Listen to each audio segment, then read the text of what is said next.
today. As I've already alluded to, she's also known as the Real Happiness Coach.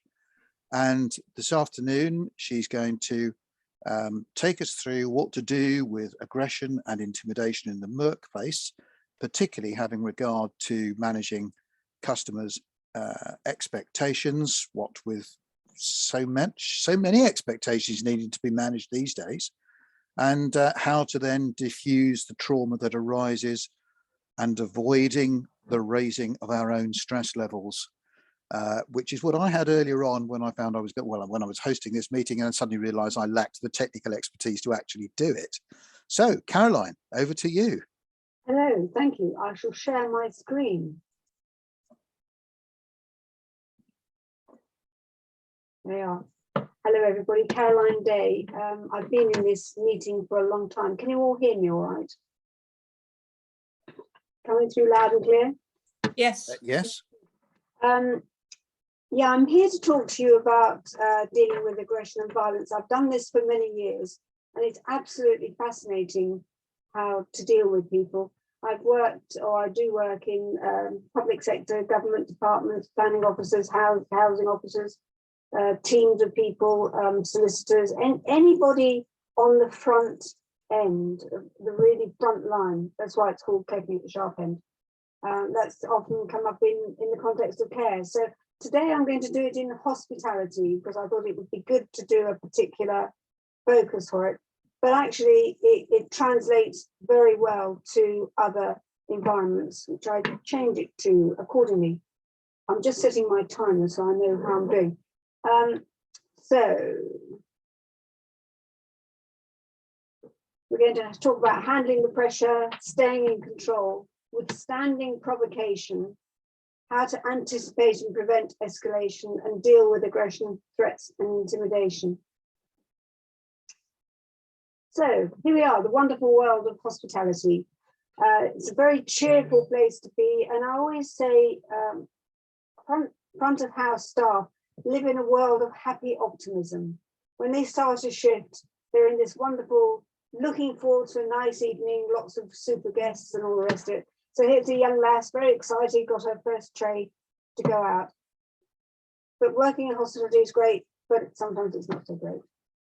And what can happen is that by the end of the shift or somewhere along the way, they get very deflated by somebody who's saying very unpleasant things to them. But who's in charge of which side you're on?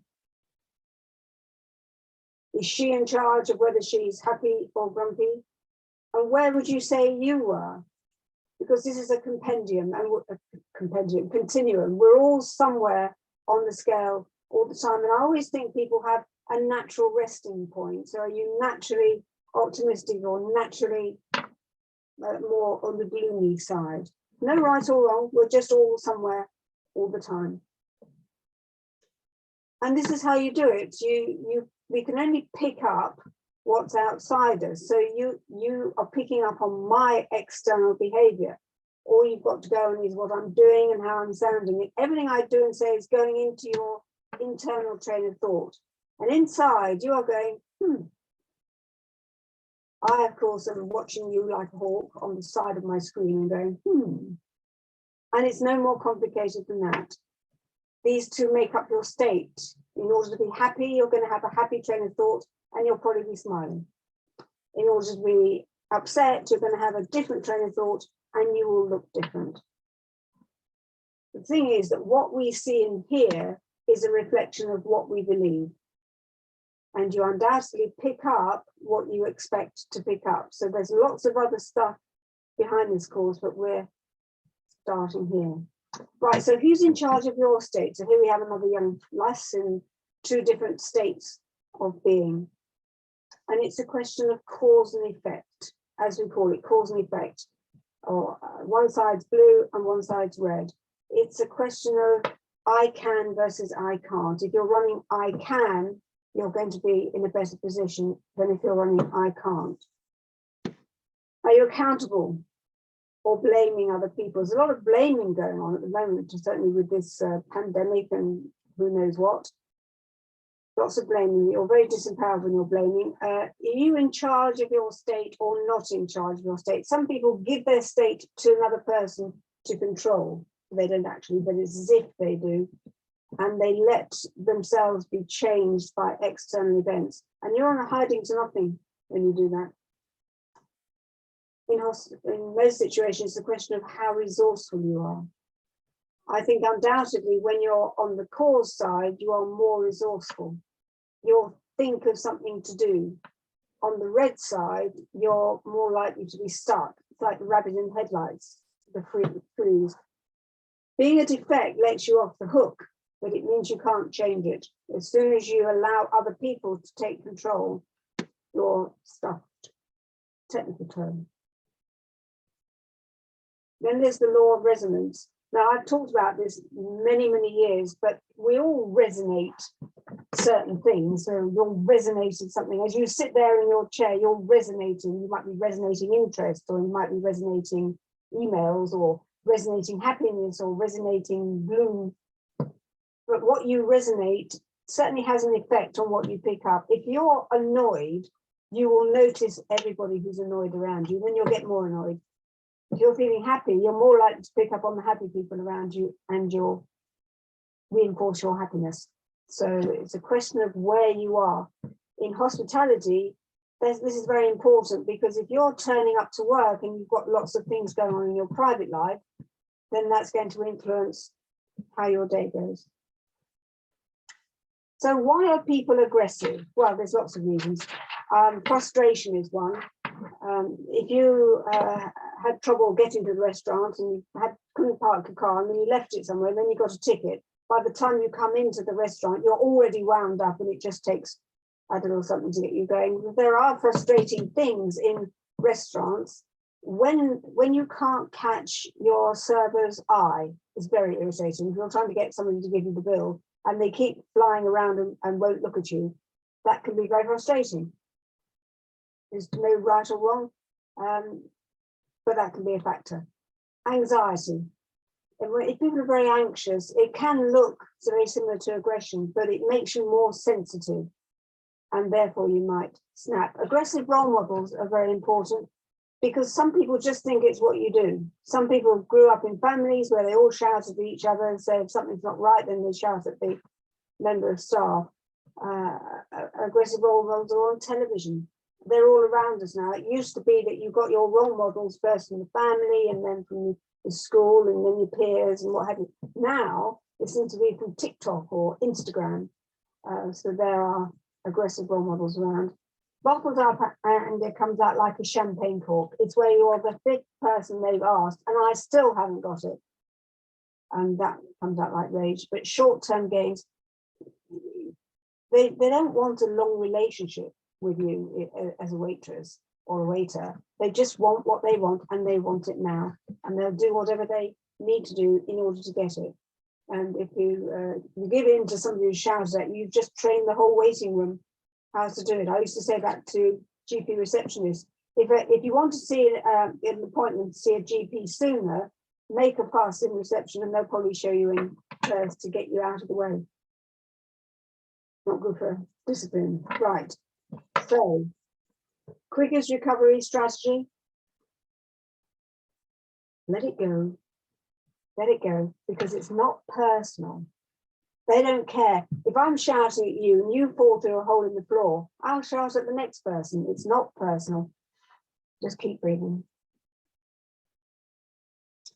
So here we have another young lass. Now, triggers to aggression. Stereotyping. We all stereotype. They tell you not to stereotype. If you go on a customer care course, they say, do not stereotype your customers. But we do stereotype because it's how we learn. The reason you don't put your finger in a flame anymore is because you did it once and it burnt, so you don't do it again. And we do stereotype very much, but people stereotype by role, by uniform, by all sorts of things that might not be right. It's easy to assume somebody will behave in a certain way because they look like that. So be careful of stereotyping, only because it affects your ability to cope. Personal space. This is a very important area because we don't like being touched. It's too close. We have 4 zones in our personal space. The outer one is your public zone, and you know where that is. Have you ever been walking down the road towards someone? You get to a point where you both look down, pass, and look. If you actually get right up to somebody and they're still there, it's very uncomfortable. Then you come in, you've got your peers, then you've got your friends, and then it's the intimate zone. The trouble is that waiting staff necessarily have to lean over people at the table, depending on the layout, and that can be uncomfortable. Gestures and mannerisms. There are certain gestures and mannerisms which I shan't demonstrate, but are very rude, and nobody likes having their things snapped at. You know, when somebody's in a restaurant, snaps their fingers at the waiting staff. That can wind us up. Words and phrases. They're very irritating sometimes because it's the obvious thing to say. You know, somebody says, "I've been waiting here half an hour, might be dead by the time my food arrives." It's the obvious thing to say, but it can be irritating if you've heard it before. But off days. This is important to consider yourself. You need to get into training really for any job on the front line, and you need to leave your stuff behind so you're in good shape. Unresolved issues, or if you just split up with your boyfriend or something like that, then that's not helpful. Aggressive body language. Now, clenched fists, you have to be careful because it doesn't necessarily mean they're going to hit you. If people are anxious, the first thing they do is close their fists. Gritting of teeth. The trouble with gritting teeth is it takes all expression out of your face. Can you just grit your teeth? And your face, you find your face goes very flat. Now, this is hilarious. Your mouth. You need to watch people's lips. Because have you ever noticed if you get angry, you lose your bottom lip? Just think angry thoughts and you'll find your bottom lip disappears. I say to people, keep a tape measure out at all times. Measure people's bottom lips. It's a sign of aggression that they're getting wound up. Eye contact. Now, I can tell you all about eye contact because I'm English. And I know if somebody won't look you in the eye, what are they? Shifty. But you see, it's a cultural thing. In some cultures, it's rude to look people in the eye. So the Japanese won't look you in the eye until you think they're shifty, and then all sorts of problems. Change in speech, loud to quiet, slow to fast. We stereotype that if they're getting more annoyed, they're shouting louder. But actually, if they're getting quieter, it can become more sinister. They can be going down, ready to blow. Raised eyebrows. Eyebrows, you have to be careful of giving people a look. I don't know if I can do it here, but looking at them like that over your glasses. Or the school, or people are there's a very arrogant look that people do sometimes, looking at you like that. But the look people give you can be very annoying. And if somebody's being very rude to you, it would be easy to do that. Pallor draining from face.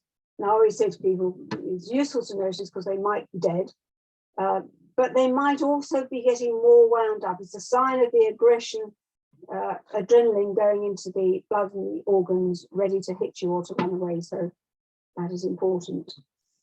What do? Breathe. Let it go. It's not personal. Just breathe.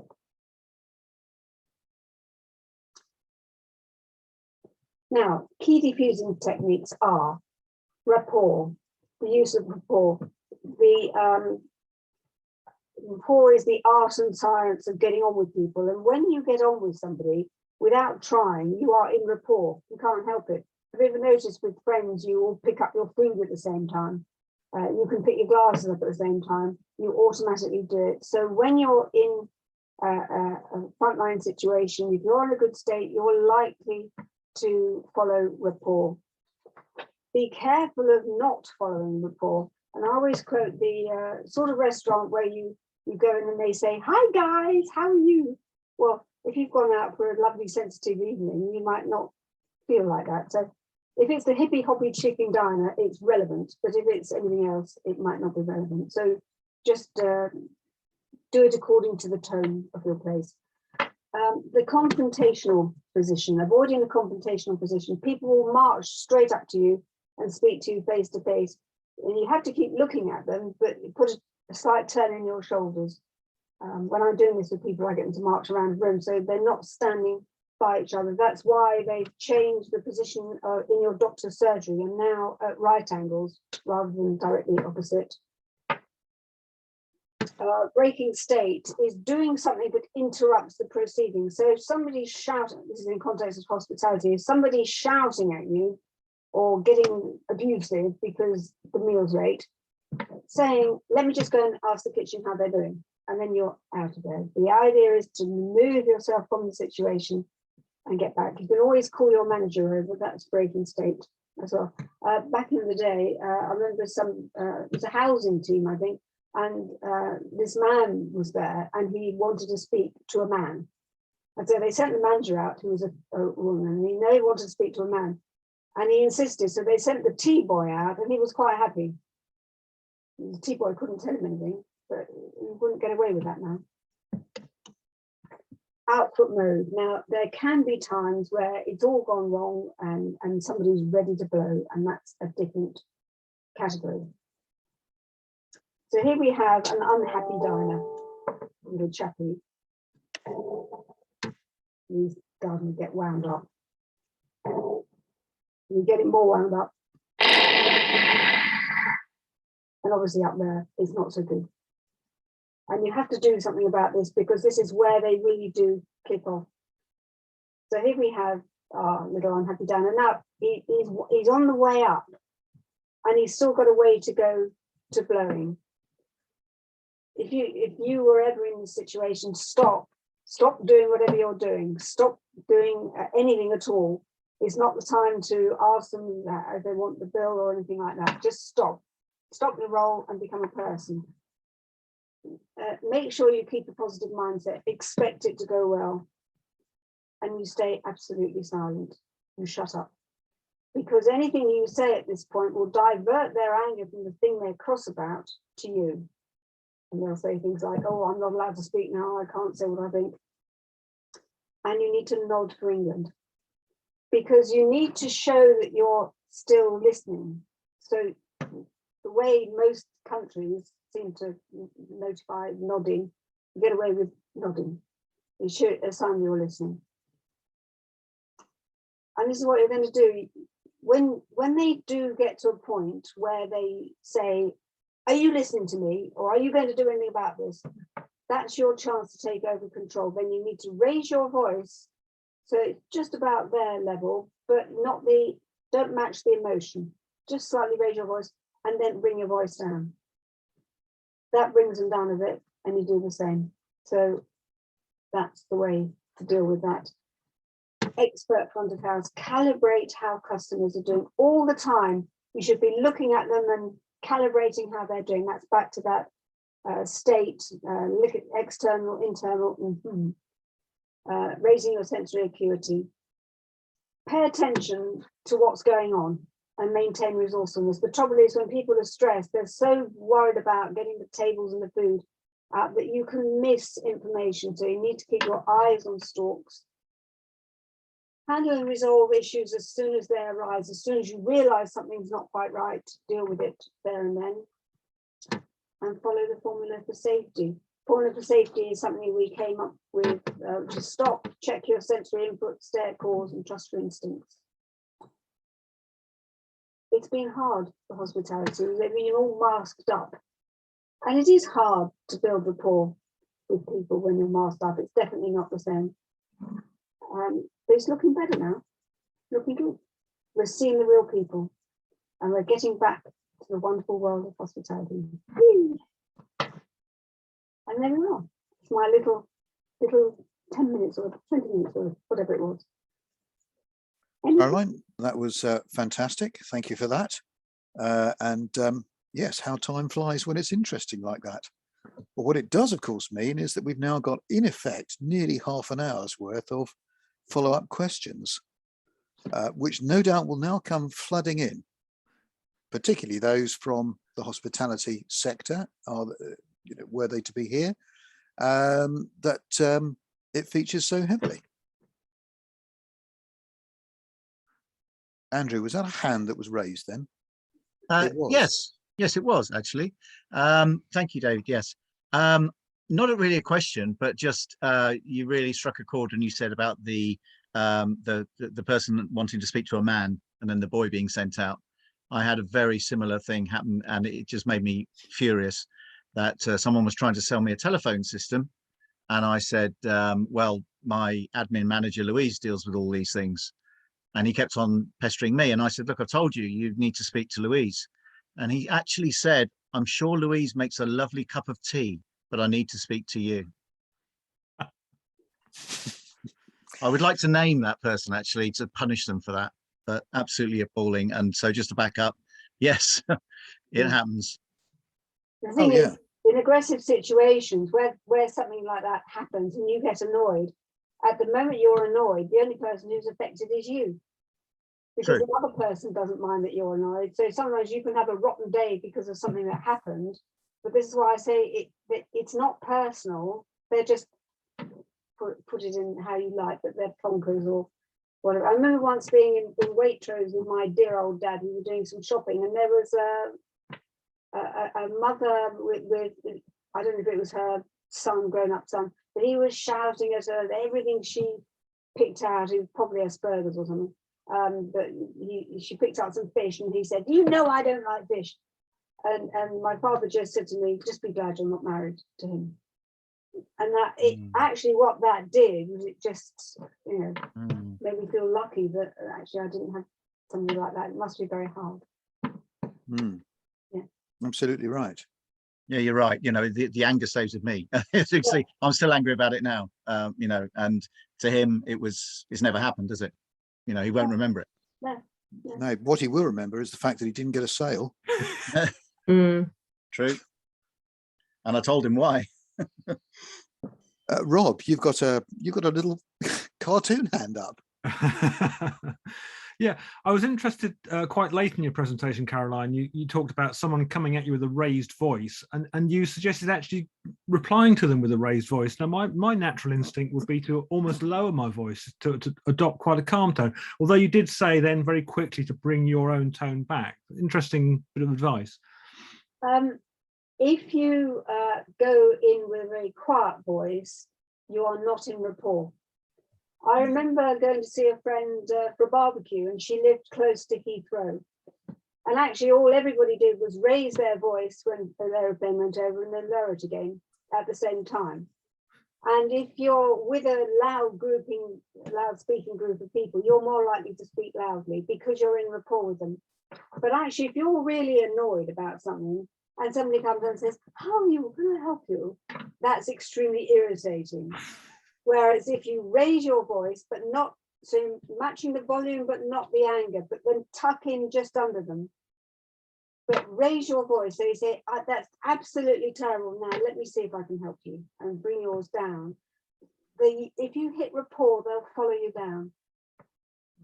Okay. Yeah, quite agree with that. And sometimes I agree, Caroline, sometimes you've got to talk in their language too, sometimes, just so they can take you seriously, apart from anything else, and don't ride roughshod. And once you've done that, they're on the back foot, and you're then perhaps back in control, maybe, of the situation, and you can perhaps guide how it goes from there. I have to say, in my dim, distant past, shall we say, I used to do quite a lot of work in the police station as a criminal lawyer. And when you've been woken at 3 o'clock in the morning by a drunk at the end of a telephone, demanding that you go to the police station there and then, right now, when you know there's nothing you can do because they're in a lie down and the police aren't going to go anywhere near them, and yet they're effing and blinding at you, and in the strongest and most appalling language you could imagine. Sometimes you've just got to give it back to them in both barrels, and at that point they then do quieten down rather, and you tell them how it's actually going to be. Yeah, but you see, when you do that, you're in rapport with them. Yeah, exactly right. I remember working in a team in a post office, and you remember the days when we used to have counters and everybody queued up at a counter, and you'd always have one counter that got all the aggressive people because they didn't bother with the other counters because they looked quite friendly. So it's quite unconscious, this stuff. But there was one time when somebody marched up to a counter, and it was quite late in the day, waving a piece of paper, and the girl actually said to him in a quite loud voice, I hope you're going to be friendly today because I've had enough." Now, actually, he then laughed and they settled down. But she hit that rapport bit with him. I think that's very, very sage advice, that creating that rapport, it puts things on an even footing. I do think that's right. It's really avoiding the very quiet, because if you're very quiet, it can appear as if you're not confident, whereas if you're at least matching them or going beyond, yeah, it's a control thing. Maggie Rose, where are you? Hello, here. Oh, there you are. Sorry, yes. I didn't see you earlier on. You missed out on your intro. I did. I was late joining. My apologies to everyone. Not at all. And Claire, I haven't forgotten you either. So after Maggie, if you would, please. So Maggie, fire away. Caroline, I just wanted to say how useful I thought that slide was, in particular around cause and effect, and the qualities under cause and the qualities under effect. And I just thought that was absolutely smashing and simple. And I've not seen cause and effect described like that before. So thank you. Thank you. It's very useful to know how to stay at cause, because you don't get pulled about by society. At the moment, we're being pulled all over the place by the pandemic, and you know, if you believe there's no jobs and there's no hope and all the rest of it, you're sunk. But it doesn't have to be like that. Although there's awful things going on in the world, you know, Yemen and bombing, and Ukraine and Russia invading, and parties, all the rest of it, that's happening out there. It doesn't have to affect you in here. So you need to keep yourself in check, then worry about everybody else. Claire, you had your hand up, I think, earlier on. Did I spot? Hi. Yeah, I did. Hi, thank you. Yeah, thanks, Caroline. I found that really, really interesting and informative as well. It's aimed mainly at the hospitality industry, and I know that in that sort of industry, you can get a lot from reading body language and watching people like you described. But for us in the insurance sort of financial world, you do an awful lot of communication with customers over the phone, and sometimes it's a little bit more difficult then to anticipate anger and aggression from customers, and it catches you really by surprise. So it's just, if you've got any tips of how to deal with it on the phone. Yes, the trouble with the telephone is that the meaning of what the person says is in the tonality, and 84% of the meaning is by how the person's sounding. And it can throw you when somebody becomes very rude. That output mode technique is very useful on the phone. Actually, stay silent, because on the phone, everything you go say, like keeps them going. Whereas if you stay absolutely silent until they say, "Are you still there?" and then take over the conversation. Yeah. So again, telling yourself it's not personal, because they'll make it personal. I mean, if you're a decent person, you know what I'm talking about. If you understood anything about it, you know, that's not really. Yeah. Yeah, I know it's hard not to take it personal, isn't it, sometimes, when you pride yourself on giving excellent service and doing the best you can, and then all of a sudden you get someone that is really, you know, unreasonable for no apparent reason, and then it's trying to calm the situation. What you believe. Check your beliefs, because if you believe that is personal, and you therefore take it personally, it's going to affect you very much. I prefer to look at it from a state of curiosity. And I have before now said to people, where did that come from? If somebody suddenly comes out with all sorts of stuff, and you've no idea where it came from, ask them. Yeah. I'll just ask you, what triggered that? Was it something I said, or was it what triggered it? Because they'll tell you. They'll say, well, when you said such and such, or what you might have done is touched a nerve with them. Or maybe they're just blowing off because they felt like it. But it's not personal. Thank you. I quite like the idea, though, the fact that Claire's able to pigeonhole them as being unreasonable, because the moment they're unreasonable, then you can live with it, because you know it's not personal, they're just being silly, frankly, and then you can just treat it like that. And the ultimate thing to do on the telephone is, if the person won't stop at all, is cut the line when you're speaking. Because lines go down, don't they, all the time? You know, the internet goes down. So when you're speaking, don't cut them off when they're speaking, but cut yourself off when you're speaking, then phone them back, and that's breaking state. It works every time. Okay. Good idea. Yes, it is. Leanne. Unmute, that would be helpful, wouldn't it? Thank you, Caroline. That was really very interesting. And exactly as you say, I mean, I've been in hospitality all my life. I've switched sides recently, as it were. And that is the one thing that, well, we don't get any training. In many roles in hospitality, nobody gets any training. And you're supposed to be, in many roles, some kind of psychotherapist, medium, and anticipate everything and anything that the customer is going to say or do. So that's really helpful to learn not to take it personally. I remember in my distant past working for Brake Brothers as a sales manager, very young sales manager, and my manager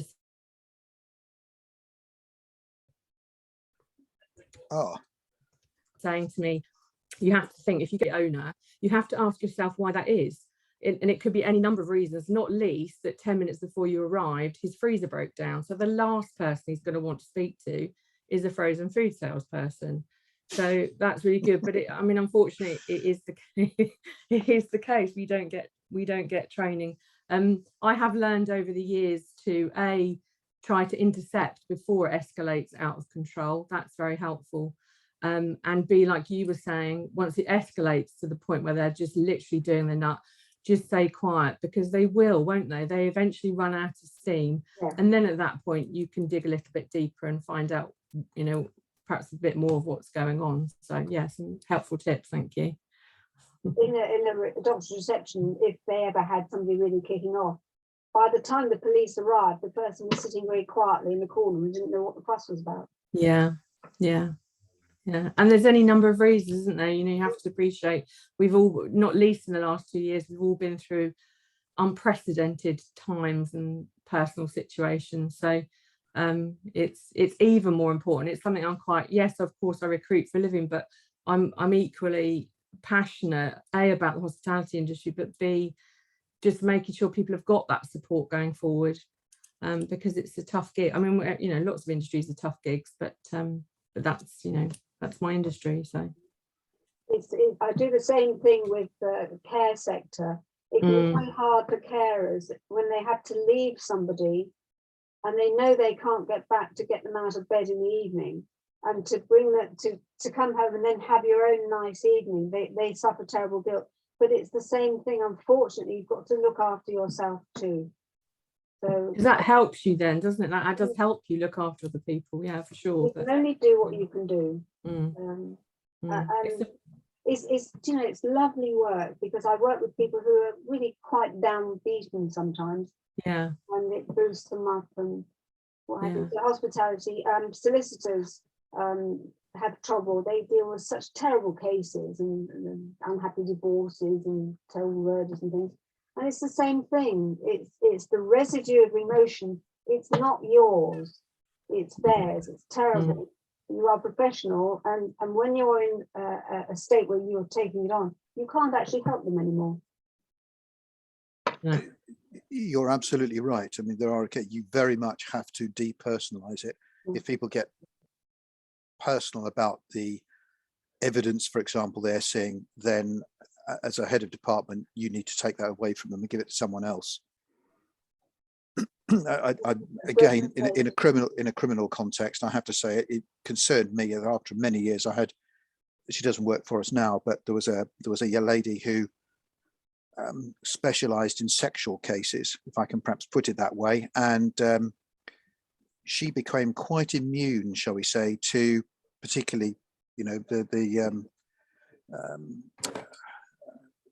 children's pornographic images that come along, because they need to be checked.